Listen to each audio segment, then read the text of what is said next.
बिस्मिल्लाहिर्रहमानिर्रहीम। सबसे पहले मैं तमाम मीडिया पर्सनस का शुक्रिया अदा करता हूँ कि आप हमारे इस दर्द में शामिल हुए और इससे पहले भी आपने हमें हमेशा कवरेज दी है। मैं तमाम मीडिया हाउसेस का शुक्रिया अदा करता हूँ। आज हम जिस पोजीशन में आए हैं आपके सामने हैं कि आज से महीना 2 महीना पहले भी हम यहाँ तमाम हमारे एम्प्लॉइज़ आए और हमने 9 दिन यहाँ धरना दिया और हमारी इस हुकूमत ने हमारे साथ वादा किया, हमारे जो मिनिस्टर हैं राना तनवीर साहब, कि जनाब किसी मुलाजिम को नहीं निकाला जाएगा, ना ही इदारा बंद होगा और ना ही प्राइवेटाइज होगा। और यही बात उन्होंने पीपल्स पार्टी के जो पॉइंट ऑफ ऑर्डर था उसके ऊपर उठकर पार्लियामेंट में भी ये बात कही और वहाँ भी उन्होंने जिक्र किया कि हमारा यूनियंस के नुमाइंदों के साथ ये बात तय हुई है, जो कि पार्लियामेंट की जो कार्रवाई है उसका भी हिस्सा बनी हुई है। लेकिन उसके बाद बार बार जो है कभी इसको बंद करने की बात की जाती है और कभी इसको जो है प्राइवेटाइज़ करने की बात की जाती है। हम समझते हैं कि ये हुकूमत का बिल्कुल अहमकाना इक़दाम है। एक कमर्शियल अदारा जिसके साथ हज़ारों लोगों के रोज़गार वाबस्ता है और तकरीबन पाकिस्तान के सैकड़ों वेंडर्स जो कंपनियां हैं उनका कारोबार वाबस्ता है। जब हमारे प्राइम मिनिस्टर इतनी बड़ी पोस्ट पर बैठकर इस किस्म के बयानात देंगे तो लाज़मी बात है कि हमारे कारोबार पर भी असर पड़ेगा और जानबूझकर ये बातें की जा रही हैं। हम समझते हैं कि उन्होंने किसी बंदे को ये इदारे ये बिल्डिंगें बेचने का बंदोबस्त कर दिया है, लेकिन हम ये समझते हैं कि ये हमारे इन लोगों के खून पसीने की कमाई है। और जो इक़दाम इन्होंने कल परसों किया कि तुम्हारे 3000 डेली वेजेस मुलाजमीन जो 15 से 20 साल से इस इदारे में काम कर रहे हैं, जिनके हक़ में हाई कोर्ट्स ने बल्कि सुप्रीम कोर्ट में भी केस पेंडिंग पड़ा हुआ है, इसी तरीके से तमाम जो NIRCs की अदालतें हैं उन्होंने भी उनको रेगुलर करने का इख्तियार किया हुआ है और साथ में जो स्टैंडिंग आर्डर 1968 है वो भी उनको रेगुलाइज तस्वर करता है और उसकी रोज़ से भी हम रेगुलाइज हैं तमाम जो डेली वेजेस मुलाजमीन हैं। फिर इस किस्म का इक़दाम करना मैं समझता हूँ कि ये एक जुल्म अजीम है और आप लोगों ने कवर भी किया और आप लोगों ने को ये मैं फिर बताना चाहता हूँ कि हमारे एक नौजवान डेली वेजेस जो 13 साल से यूटिलिटी स्टोर में काम कर रहा था, जुनैद कुरैशी मरहूम, वो दिल बर्दाश्ता होकर उसने अपनी जान ले ली। तो उसका कत्ल किस केस सर है, ये हम वज़ीर आज़म साहब से पूछना चाहते हैं। हम वज़ीर आज़म साहब से ये भी पूछना चाहते हैं कि वज़ीर आज़म साहब, आप कहते हो कि करप्शन है इस इदारे में, अगर करप्शन है तो आप इदारे के चीफ एग्जीक्यूटिव हैं, तो आप इंक्वायरी क्यों नहीं करवाते? हमने उनको लेटर लिखा कि जनाब आली इसकी ये अहमियत है, आप इस इदारे को बर्बाद करना चाह रहे हैं। अगर आप समझते हैं कि इस इदारे में करप्शन हुई है तो उन करप्शन की करने वाले लोगों को बेनकाब करें। अगर मैं हूं तो मैं पहले सबसे पहले अपने आप को पेश करता हूं। एक ऐसे अदारा जो पाकिस्तान में वाहिद अदारा है जो फूड सिक्योरिटी की सहूलत फराम करता है। हमारे प्राइम मिनिस्टर कहते हैं कि जी हम कारोबार नहीं, हुकूमतें कारोबार नहीं करती।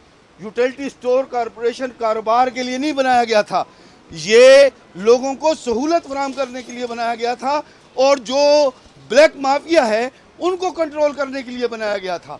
और अल्हम्दुलिल्लाह पिछले 53 सालों से जब भी मार्केट में चीनी का रेट बढ़ा हमने कंट्रोल किया, आटे की शार्टेज आई हमने कंट्रोल किया, जब भी कुदरती आफात आई यूटिलिटी के मुलाजमीन सबसे आगे हुए।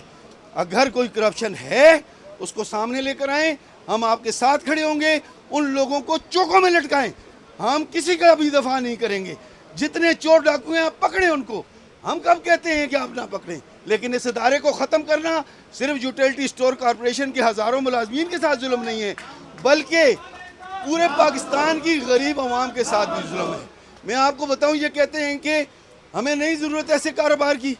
इंडिया में PDS के ज़रिए इससे बड़ा नेटवर्क हमें देख कर बनाया गया। ईरान में शॉप्स बनाई गई हमें देखकर बनाई गई, मिस्र में बनाई गई, इंडोनेशिया में बनाई गई, वेनेजुएला में बनाई गई। इसी तरह सऊदी अरब जो कि क्या कहते हैं बहुत ही अमीर मुल्क है, वहाँ भी कोऑपरेटिव स्टोर हैं, वो भी हमारे तर्ज पर चला रहे हैं। क्यों? कि वो गरीब लोगों को सब्सिडी फराहम करने के लिए और मार्केट को कंट्रोल करने के लिए। ये जो सनतकार लोग बैठे हुए इस वक्त हुकूमत के अंदर, वो ये चाहते हैं कि जिस तरह पोल्ट्री पर उनका कब्जा है, जिस तरह फीड के ऊपर उनका कब्जा है, जिस तरीके दूध के ऊपर टेट्रा पैक पर उनका कब्जा है, वो चाहते हैं कि ग्रासरी की हर चीज़ के ऊपर उनका कब्जा हो ताकि आवाम को कोई रिलीफ ना मिल सके। लिहाजा हम मुतालबा ये करते हैं कि जनाब आला जो असम्बली के फ्लोर पर आपने वादा किया है उसको पूरा करें।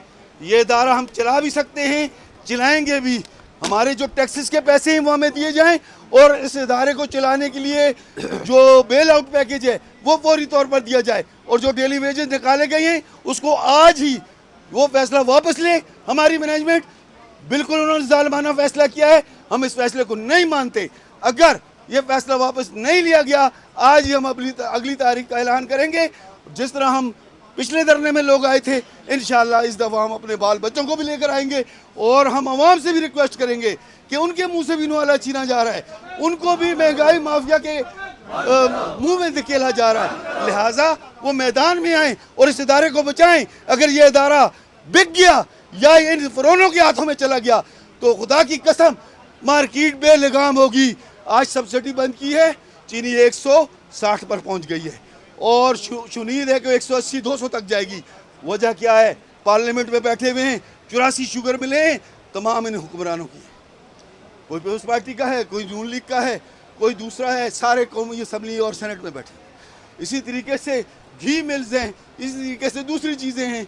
जब से यूटिलिटी स्टोर को अनस्टेबल किया गया उससे इसकी जो बाजार है वो बेलगाम हो गया और महंगाई हो गई। लिहाजा इसको कंट्रोल करें।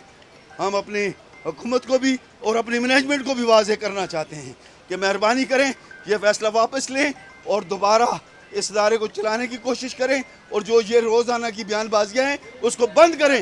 ये जुल्म है इस इदारे के साथ भी और इस कौम के साथ भी जुल्म है, उसे बंद किया जाए और इदारा चलाया जाए।